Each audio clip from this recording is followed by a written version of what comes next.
What is something you would say to a young woman who's trying to grow in her career? Two things. Be bold enough to stand out. And then the second thing is let's just abolish this thought of imposter syndrome.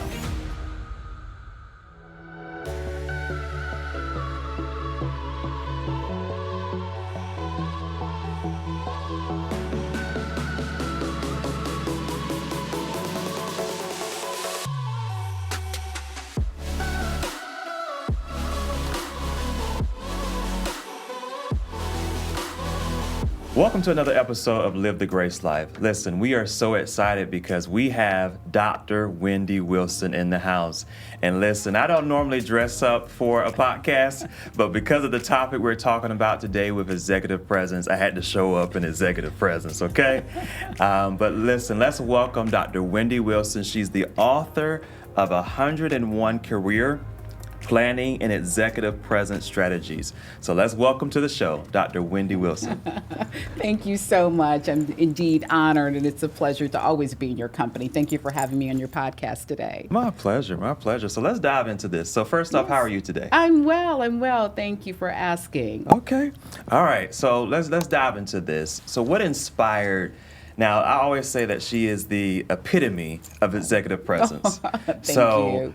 What inspired that? Yes, it's a great question. I don't know that I've ever had that posed to me what my inspiration was, but I've always been focused and understood the value of developing as a professional and what that looks like. And it's not just isolated to the C-suite or an executive role. It could be entry level.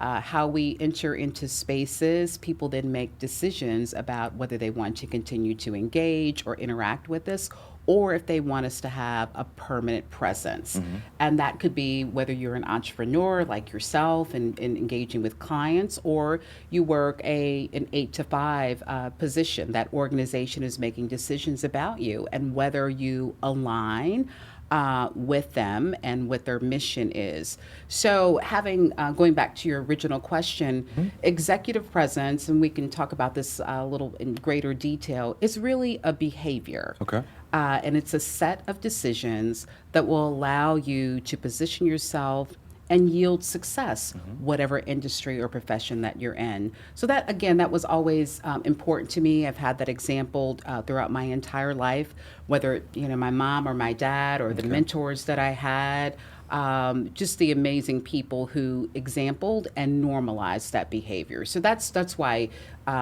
as I evolved in my business, I wanted to then hone in on that topic and that theme, and just share with others as to why it is so important. Okay, so let me say this to you all. So I've been privileged to be able to attend one of her summits and events, and watching her be able to teach this to other women is so empowering to see her be able to not just be the example, but also try to empower others to do the same. So let's talk about that. Some of these summits that you've done in the past and empowering women. Can you dive into the impact of that? Sure. Well, let me just, I want to stress the point that it's for men as well. Okay. Yeah. My summit that you attended, of course, were majority women. Okay. And I was certainly glad you provided a service for me in terms of your exemplary videography and photography services. So we did have some men in the room, we want to expand that demographic because, as I shared earlier, it really is a behavior. And so that particular summit, we do a deeper dive in the 3 pillars of executive presence, which is, of course, the importance of having healthy emotional intelligence, the ability to effectively communicate, and then the importance of professional aesthetic, how you were showing up, because again, people are making decisions about us and they have limited information. It's oftentimes 2 minutes or less. So how you are presenting to them, then again, as I shared earlier, determines if we want to pursue or have further engagement or dialogue. Yes. So I was really excited about that, the number of attendees. And looking forward to scheduling one. We'll probably do a master class and then have the greater summit in 2026. Okay, so I kind of got really excited and I didn't even dive into her business. So she owns a business called W2 Communications, right? Yes. So tell us about that. Tell us about your business. Certainly. So W2 Communications is a boutique consulting firm, and what we do is specialize in executive coaching and professional and leadership training. Okay. And so I've worked with individuals, of course. I just completed a federal contract with USDA, Okay. did professional training development for them for about 2 years. And what oftentimes organizations miss, and it's really glaring in front of them, but I understand oftentimes, and particularly in this economy, we have to make very specific and strategic decisions as it relates to the sustainability and the longevity. But I do not want business owners or people who are in those decision-making seats to overlook the value and the importance of professional development with their employees. Okay. Everybody wants a return on their investment. Oftentimes people make the decision or assume that people are coming in with a set of skills in addition to whatever that discipline that they have or specialization is, that then they will then be able to successfully perform in those roles. And we want that to happen. But then we as owners and managers and supervisors, we too have a responsibility in that development process. Yeah. So at W2 Communications, we come in, listen to some of the challenges that you have. We also listen to the successes and then have a conversation about how we can either further enhance those successes or look at what those challenges are and how we can then improve them as it relates to your employee relations and engagement. Okay. All right. So let's kind of I know we've been kind of so into the business. So let me dive into something a little bit fun. What's something that many people may not know about you that is kind of maybe quirky or something that's like That's a really great question. like I know she's a book reader. She's always talking about how she loves her books. So go ahead. I don't know if some may say it's quirky. I don't know, but some people are surprised by this. I really am an introvert. Oh. I really, yeah. And the older I get, the more I have to work on, I have to kind of force myself to immerse myself in social settings. Yes. And that's, talked to people about, they said that's very normal. We change, and we should as we grow older and we have different experiences.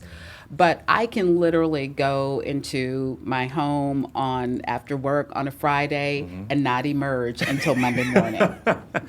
Go into serious seclusion and I'm laughing because I do the same. Oh, do you? Okay. So it's not so quirky. Yeah. No, it's yeah. not. Thank goodness for Instacart, and they deliver groceries and all of those many things that we need and are those essentials in life. Yes. But yes, and so that many people think because of my role at Albany State University, and because I'm constantly having to engage with people and interact and help support their systems and then also help them to kind of address those challenges, that I'm desirous to always be in social settings, and so that is not the case. That is not always the case. So when opportunity permits, and I the older I get, I make the opportunity happen. I can go a week and retreat and not have any contact with people. And I think that is so important, though. So for those that don't know, Dr. Wendy also, in addition to being an author and being a business owner, she's the chief of staff and vice president of University Relations at Albany State University, at HBCU here in Albany, Georgia. So she has a lot on her plate. And I don't blame her wanting on the weekends to be like, listen, phone off. I don't want to talk to nobody else. Yes. And I think that helps us show up a little bit better during the week. It does. When you talk about executive presence and being able to tie that in and knowing when to rest, knowing when to retreat, because we can't always be on. Sure. It's one of those things. Yeah, thank you. We're challenged with that, and I think part of it is because society society is always on. And so then we then internalize that and then interpret that is that we too should always be on. But it comes at a very high cost. Yeah. And so I hear people say, I have to find time to recharge or to relax or to rest. And I absolutely categorically think that that's a falsehood. You should not find time. It is an absolute in your life. It really is. You need to recharge, you need to recalibrate, you need to think, you need to assess, and you absolutely should schedule time to do that. Because otherwise you'll start spinning, and then we start seeing, you know, all of these mental health challenges as a result of not making the time. Yes. That's so good. I think that's so important, not only in business, because whether you're in a university role or owning a business, there are always things happening. Sure. There are always things that you can respond to, from emails to calls. I love my clients, but sometimes on a Sunday they'll call and I'm just like, I can't answer today. Yes. My energy is low. It's just one of those things, that I'm with my family. So, but tying this back into Dr. Wendy. So I think it's so important. She has written a book on 101 career planning and executive presence strategies. And this is available on... Yes, so you can get it at my website or you Okay. can get it on Amazon. On Yes. Amazon. So make sure you pick up a copy of this. We'll put a link on the screen and a QR code where it goes to the Amazon page. But tell us about the inspiration of this book. Sure. So it's an amalgamation of a lot of my experiences, practices that have yielded to or resulted in my overall success. But I would have to say at the core of the inspiration, I started experiencing a theme. And just I would speak to clients, or just if I would be doing training, and after engaging with people for a period of time, or even sometimes initial meeting, and they would say, where can I get your book from? Where can I find your book? And my response is, I don't have a book. And many times people would say, I just assumed that you would have written one. Yeah, Dr. Wendy. Outside of that, well, let me tell you, the dissertation it leaves you shell shocked, so you don't want to pick up a pen or see a computer for a while. I did recover from that, thankfully. So, and I kept hearing that often, and I said, maybe there's something to this. And in addition to that, those experiences as an entrepreneur, people want to have something that affirms your expertise. Yes. And so I then saw value of just taking time and documenting. And I wanted the whatever it was that I wrote and then produced to be, of course, of value. But again, we talked about this fast-paced society. You and I are lovers of reading, and you know, I can spend the whole weekend starting a book and then completing a book. Everybody may not always have that luxury, or that just may not be their interest to do that. So I wanted the book to be more of a tool and a guide, if you will, and something that individuals could oftentimes refer to when they're preparing for an opportunity or a job interview, or they're having a challenge in the work environment, entry level, but not having gained the necessary school tools or knowledge that you need. Schools do the best that they can in terms of providing an education. But what we're now hearing as it relates to employers is that, yes, you produced a very great biologist or an accountant, but they're lacking, I don't call them soft skills, I call them those essential skills that are necessary so that they can then not only survive, but thrive in the workforce. An executive order just came out probably earlier this year as it relates to workforce readiness. And then holding institutions accountable for that. So I believe, and based upon the reviews, and certainly much of it is foundational to my overall success in my profession, that the book will help those individuals, again, as I say, whether they're entry level all the way to the C-suite. So that was the inspiration behind the book, being able to give a tool to someone that they could constantly refer to, whatever stage they may be in their professional presence, to help guide and navigate. Okay, so let's dive into this, because one of the things that that Dr. Wendy kind of mentioned too. So I want to kind of tie this into entrepreneurs or even people who work in the marketplace in some shape or form.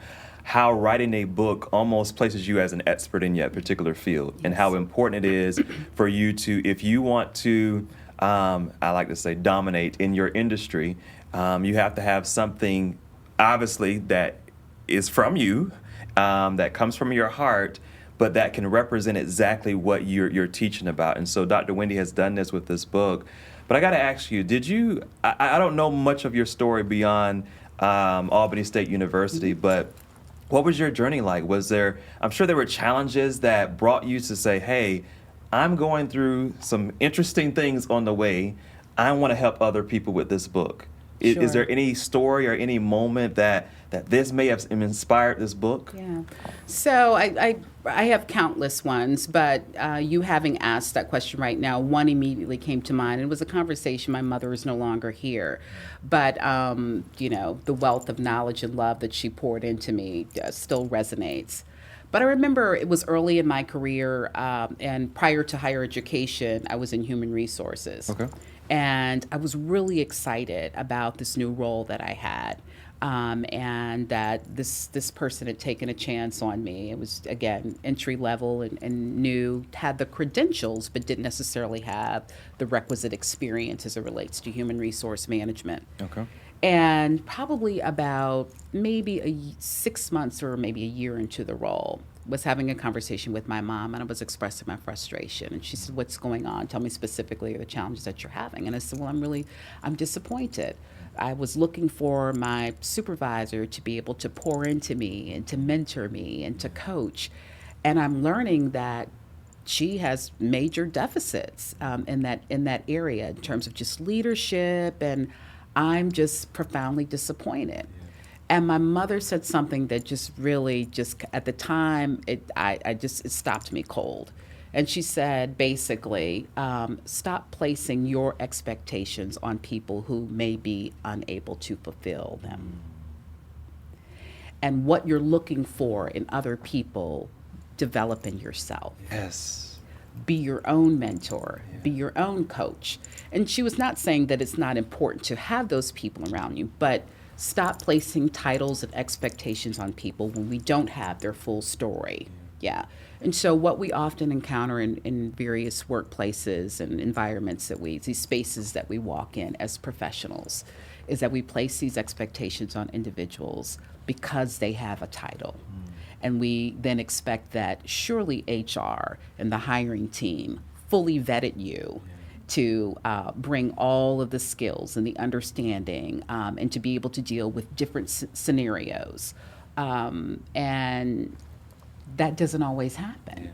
Yeah. And so then what are you going to do in this particular case? So what are you going to do, Wendy? You saw that there were some things that you wanted her to have and possess as a leader, and she doesn't have them. So now what? Are you going to stay in a state of disappointment?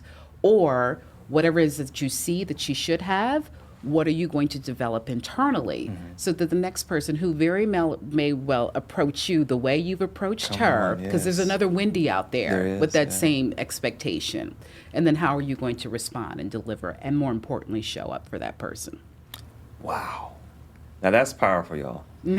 Because it's so true. I think sometimes the reality is that most people, we have expectations on our leaders. Sure. And the people, whether in any sector that you're in, you're expecting them to show up in the way you think they should show up. But a lot of times they're lacking professional development. Oh my goodness, yes. They're lacking the skills to even be able to lead.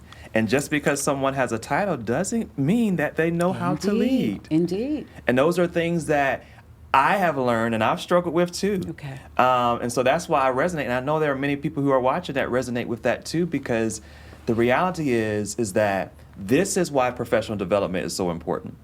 We go through different stories and moments of life where we're looking, because I talked about this on another podcast with someone. He was Warren Burke. He's an actor, and he wanted certain people in the industry that we watch on TV to mentor him, but he realized when he got up close, they weren't interested. They weren't trying to pour. And so he had to kind of try to figure this out. And I think all of us, in some shape or form, we have to figure it out. Yeah. And how do we make ourselves better for those who will be under our leadership, who will want to glean from us? And it's a growing experience. Sure.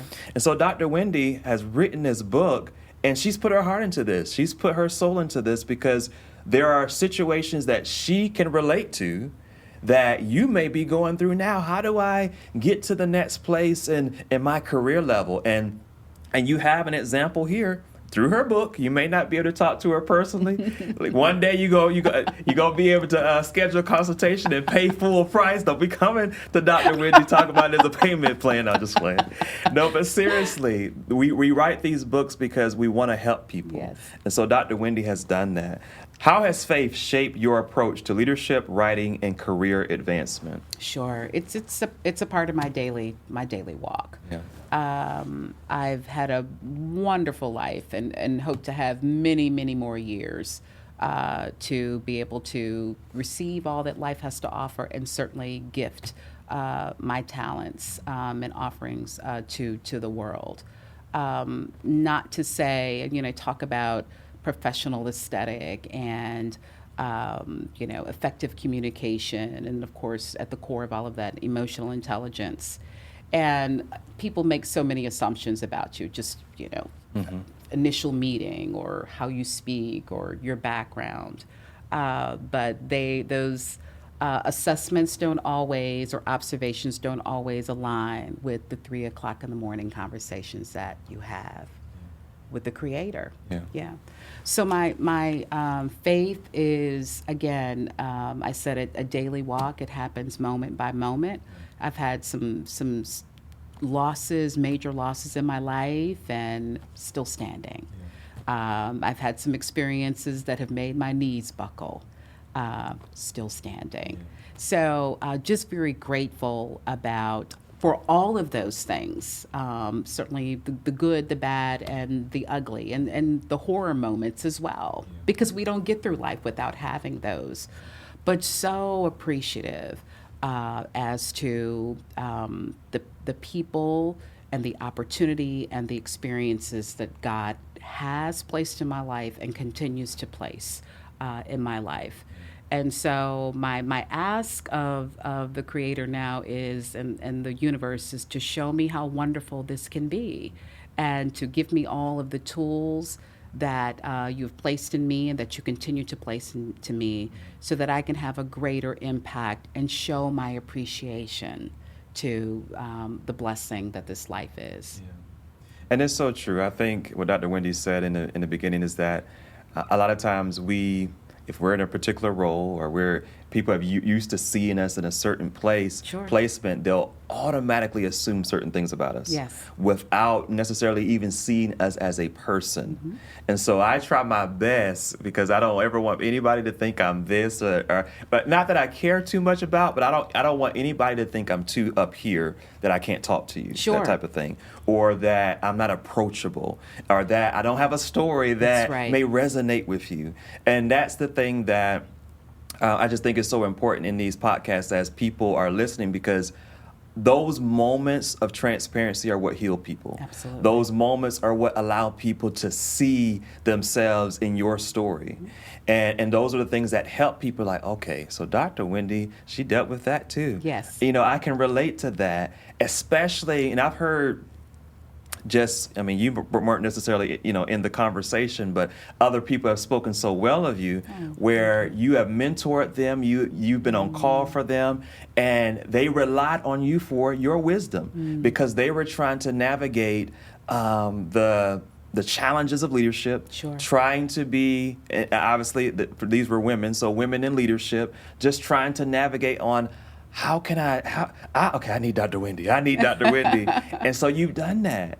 You pour it back into other people. And so what's one lesson or principle every young professional should carry with them? Yeah. So thank you for sharing the questions with me. When I first saw that one, I was like, that's a good one. Mm-hmm. That is absolutely a good one. Many organizations and companies are now, this is the first time in history where you have all generations, and please don't ask me to rattle them all off, are in the workplace, right? And the dynamic is just, it is unbelievable. Yeah. Because the way in which we approach work and how to engage with one another is very different, it's very nuanced. And then we're all, with these this level of diversity in terms of thought and then experiences. So to your question, to the young professional entering this space, with that thought in mind, and oftentimes their level of communication is really isolated or confined to technology. And so many are challenged with how to even have a conversation or express their needs or just be open to differences and the moment to learn. So having said that, to the young professional, I always advise them, you are there to be a sponge. That's number one. Yeah. So always be in observation and learning mode. You're not there to change the organization's mission or their structure or their systems. You are there to then be a contributor and to learn, of course, but keep that at the forefront to make your contribution with the goal of advancing. The main thing that I want them to understand is that you are always being watched, you're always being observed, and you have no idea as to when your next opportunity will present itself. So that is why it's paramount to then start learning and then applying with the goal of mastering executive presence, because they really are fundamental and they will allow you to be successful whatever your career path or design, and we're still mapping that out. So again, go in and start understanding emotional intelligence, being self-aware of where you are emotionally and how that factors. It's not just you in the workplace. Mm-hmm. There are other people there. There's a level of respect that's understood, congeniality, civility, all of those things. And whatever your triggers may be in which you don't do that well, we need to have an understanding of that and then start learning how to develop those. Yeah. And then, of course, the effective communication and then the professional aesthetic.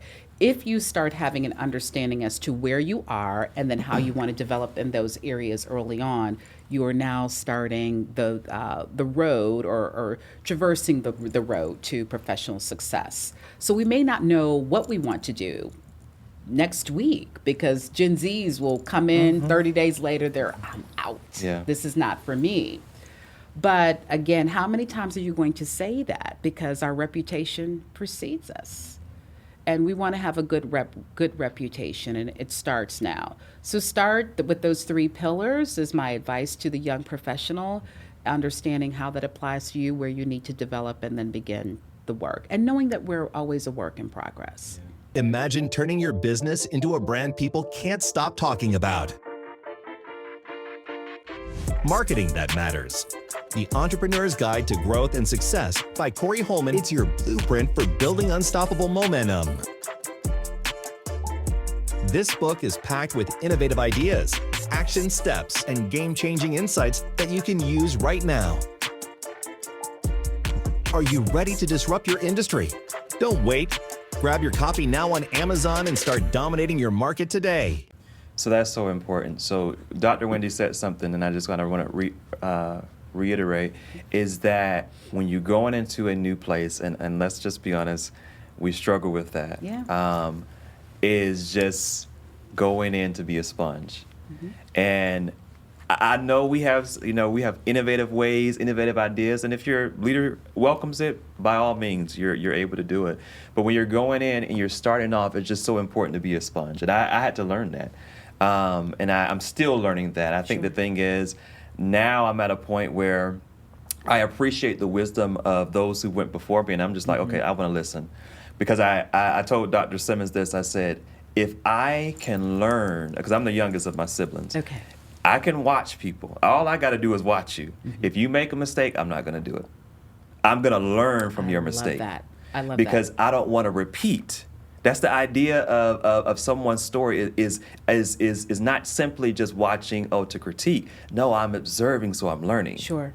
And then the other thing is, now, she didn't mention this, but she said this in her class about making sure you have a portfolio everywhere you go. And I carry a portfolio Very good. Very good. Let me, if I may, interject. Great points that you've made. And so, in addition to being the sponge, come on, what are you going to do? And you said this is how are you going to capture those learning moments? We rely so heavily on our memory. And again, information is just coming at us at a rapid succession. The worst thing that you can do if you're new in a role is to have to come back to your supervisor, or whomever is in the teaching space to help get you situated and get acclimated to that environment, is to come back and say, now tell me what it is that you said last week. Or they find themselves having to repeat. Yeah. Because then you were not playing an active role in your own learning development. So whatever your method is, and the reason of capturing that information so that you can go back and study that information and become learned and knowledgeable about it. The reason I say, and there's been studies that have done that, when you write it down, it helps with the retention process of that information. But if you decide that you want to use your technology, learn the lay of the land and incorporate that. The reason I go with the Padfolio, particularly in meetings, and I talk about this in the book, is I don't know what you're doing on the phone in those meetings when you're taking notes. You could be checking email, you could be texting. But if you're writing information down, I don't have to, if I see you writing it down, I don't tend to question that. But again, it is your responsibility. You have to take the lead in that process. So another example, I tell people early on when they're entering the role. So in addition to taking really great copious notes about every experience so that you can go back and reference that, is to certainly the learning by observation, but to do check-ins. We all have a probationary period. And the worst thing to do is to wait till 2 days before and learn that, you know what, Wendy, you're not the fit that I thought that you were going to be. And so we need to make some decisions. So whether not waiting on HR, your supervisor to tell you how you're doing, but to have some scheduled check-ins. So 30 days in, 60 days in, 90, whatever that probationary cycle is, to go in and just say, just want to get a pulse check, or get a gauge on how I'm performing. Am I meeting your expectations? If I'm falling short of desired deliverables, if you could let me know what they are, so that I can then, at that time, is to then course correct, and not when it's too late. So really behaving as if you are already in a leadership role, when in fact you are. You're leading yourself. That's right. In addition to that, and we talked about this a little earlier in terms of that, you asked me about what was that key point in my professional life, and I was mentioning an example about how I was looking for all of these things in this one individual. What I tell my clients, because they often may miss this, particularly those new into the workspace, so that we're talking to right now, hopefully a lot of your viewers are just trying to still figure it out, and they be new on a job. And with that, we walk in looking for that guide, or may not be even aware that we need someone to guide us. Understanding the difference, and I talk about this when I do training, between a mentor, a coach, and a sponsor. Your mentor may not necessarily be in your immediate professional space, but be out on the lookout for them. Someone who may be seasoned, not necessarily in age, but in experience. Dr. Wendy, go ahead. And who can help guide you, who can be very objective, not tell you what you want to hear, but what you need to hear. Yeah. So start looking for those individuals, and they will then help you to kind of map out what is the next. And we want to always look at what's the next, because that helps us to prepare in that moment in order to get there. Yeah. So that's why I think it's absolutely important to have a mentor, and you may have to have multiple mentors, as I encourage people to have. And then, of course, that coach. They're usually you're going to have to come out of your pocket on that one. And they also are helping you to map out whatever it is that we've envisioned that we want for our professional career or our development, and then helping us to take it step by step. So they help us with designing and putting that action plan into place. And then the beloved sponsor, love those individuals, because they are the ones that are speaking our names in rooms that we have yet to stand in. Yeah. So again, about having that great establishing a great reputation, so that we can have those individuals in our life. And see, okay, so now, and I remember what I was going to say now. So Dr. Wendy just talked about how important it is to look for mentors. You need to invest. You got to invest in a coach, and then making sure, because when you show up right, sponsors just naturally begin to speak your name, right? And so all of those play a key role in getting us to the destination that we're desiring, and also that we're working hard to get to. And so one of the things that I've noticed, and you kind of mentioned this, you have a Gen X, you have your millennials. I'm a millennial. Then you have the Gen X, and you said you didn't want to go to the different generation names, but there is a different trend where you're seeing the Gen X's and is there another generation? It's just Gen X. Okay, she says she don't know.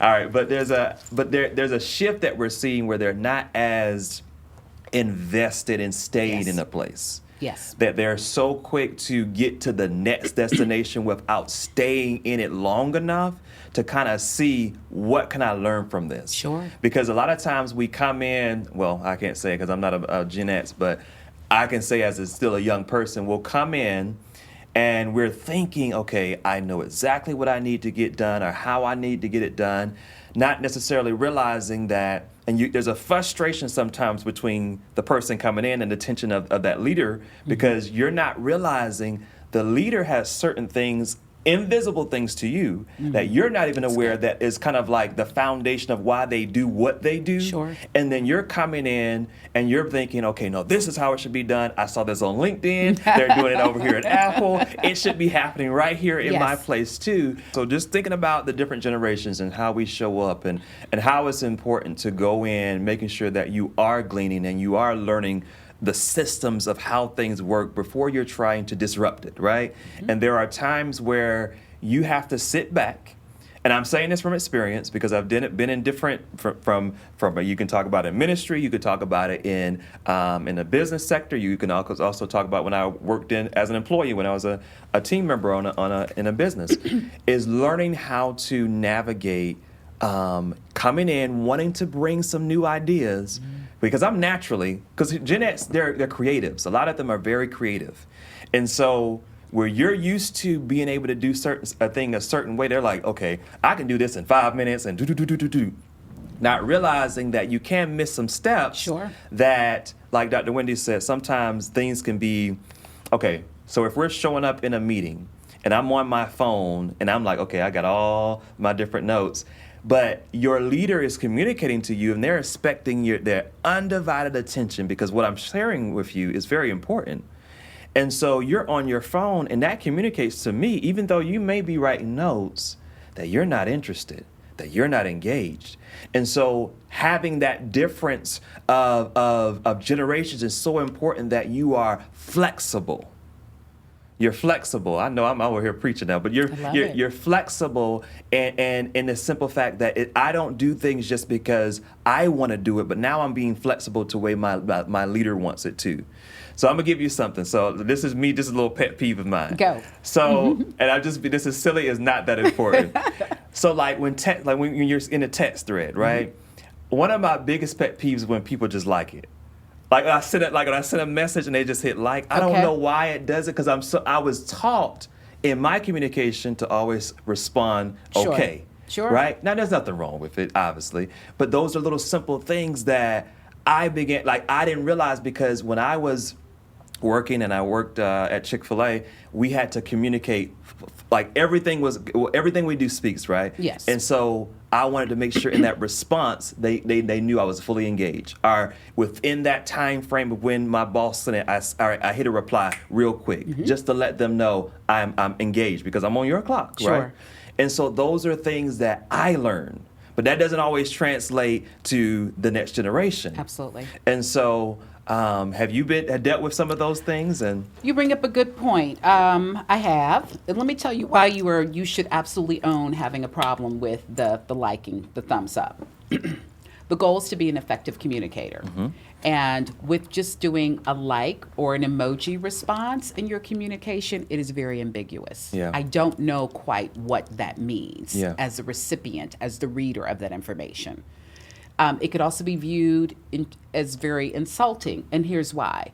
Because Corey took the time to draft or craft this message to me and fully try to convey as successfully as he could the information that he wanted me to receive. Yeah. And my then just very generic response of thumbs up is not a full response in what Corey gave to me. Yeah. Yeah.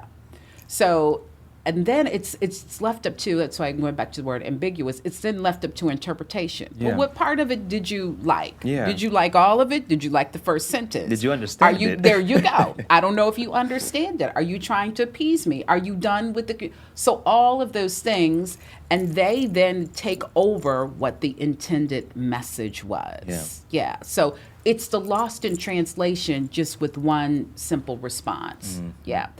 This is why I talk about this. I was doing some training, and did a series of an 18-module training session over the course of a year and a half. And one of the sole sessions was dedicated to tone and approach. And so much of information is lost. Because again, we are instant communication, and so we do a lot of texting. We do a lot of emailing. When it's just simpler to pick up the phone, but we don't want to do that because it's just faster. And a lot of times I really don't want to engage with you at all. In this same training session, I had a gentleman, and I'm still just thrown by this, and he said, "Dr. Wilson, can you give me some advice?" The organization had been working remote because many people are now having to, states or legislation or people at the helm are saying, you've got to come back to work because so much has been lost working remotely. And they are now, this federal agency is having to move back to face-to-face. Because of this, the gentleman said, I'm working on a project with someone, and I've not heard from the person in 7 months. Wow. And we are partners on this project. I'm like, are they still working for the organization? Wow. He said, yeah, I know that they are, but they've just not responded. And I said, how have you been communicating with them? He's like, I'm sending them emails. And so my next question was, you tried to pick up the phone. And you would have thought I mentioned something very foreign to him. Yeah. He's like, no, I've not thought to call. Yeah. So we've become dependent upon technology, and there's so many advantages to technology. That is absolutely understood. But so much is also lost in that. Yeah. So yes, get in the practice of picking up the phone or going to visit your colleague and walking to them. The president that we have now, Dr. Scott, is absolutely just really great. And so before you know it, you may have sent him a text or he sent you a text, but then I look around and he's at my door. Because it's just, it's easier and it's better. There's no lost in translation if we're having a conversation. And if there is something that has been miscommunication or not understood, then it's just as simple as saying, Corey, I'm not understanding that. Could you further explain? Or could you expand upon that? Or it's my interpretation, as opposed to just relying on the technology. Wow. So I want to talk about this briefly, and we're going to wrap up this session. And I know, because I don't want Dr. Wendy to share all the gems. I want you to buy her book, and I want you to support her at her masterclass sessions that she'll be doing and her summits that she'll be hosting. But I do want to dive into this because I know a lot of our audience, especially with this, will be women. And they're going to be responding because they look up to you, they value you. that value your expertise. And so what is something you would say to a young woman or who's trying to grow in her career, trying to advance in leadership? What's something that and it can apply to men too. She's going to make sure she does, but but especially I know like the young women, they want to be seen. They want to know that what you're sharing is for them. So two things: be bold enough to stand out, and I'll give you an example of that momentarily. And then the second thing is, let's just abolish this thought of imposter syndrome. Yeah. I was just speaking with a sorority sister just last evening, and she is so impressive in the higher education space. And she was sharing, we were catching up, and she is in Atlanta, but her organization is in DC. She works remotely. And I have looked up to her and sought her advice. She's been a mentor for me and opened up doors for me. I could go on and on about her. She's telling me about this amazing new opportunity that she has, terminal degree, 30 years of experience. I could go on. And she says, when she shares with me the opportunity, I said, I'm so proud of you and happy for you. I know you're going to be amazing. And she says, yeah, I've been dealing with imposter syndrome. I was livid. Because I'm like, why? Why are you of all people dealing with imposter syndrome? And she said, I started looking at the list of people that I'm going to be training. And these are seasoned professionals. And I said, so are you. And she says, and these are individuals who are, aspiring to be presidents and CEO. And I've not done that. I said, but you sat up close and personal with those individuals. You were their right hand. All the thing that was missing was the title. Yeah. So going back to what my mom shared with me earlier on, don't get hung up on titles. And what we don't do in those quiet moments where you and I are retreating on the weekends is that we don't take the time to do a full assessment of our body of work and to celebrate our accomplishments and to celebrate and honor the difficult moments in our career, because they help to build and create who we are to this particular day. So work very hard. Men don't have the imposter syndrome. If you all do, you all don't talk about it that much. I'll mention something, but go ahead. You're okay, good. All righty. You all kind of keep that under wraps. Yeah. You show up, whether you have all the skills or not. I'm going to go ahead and give it a try. Where we as women always overthink it. Yeah. Do I need another degree? Do I need another training session? Do I need the 10, 15 years of experience? Just give it a try, because what we forget about is a learning curve. We've got to get in it, and we're not going to have everything that then equates to perfection, and nobody's showing up in these jobs perfect. So that's the one thing. Then the second piece is just boldly attempt to do it anyway. One of the this is in my bio. I talk about it at the opening part of my book. One of my crowning and most proudest achievements is I was instrumental in serving as an executive coach to two individuals who secured positions in the White House as administrators. And one in particular, very brilliant and bright young woman. And she's like, Doc, I don't know if I can we're going to go for this. We are absolutely going to go for this. And so she got to that part where it was neck and neck, she and another candidate. She's like, we just have to wait and see. I said, absolutely not. We're going to go full throttle. And here's the full throttle attempt, is to then go and highlight why you are the best candidate. And that will be their takeaway. And she's like, well, how do we do that? Let's give them a one-pager.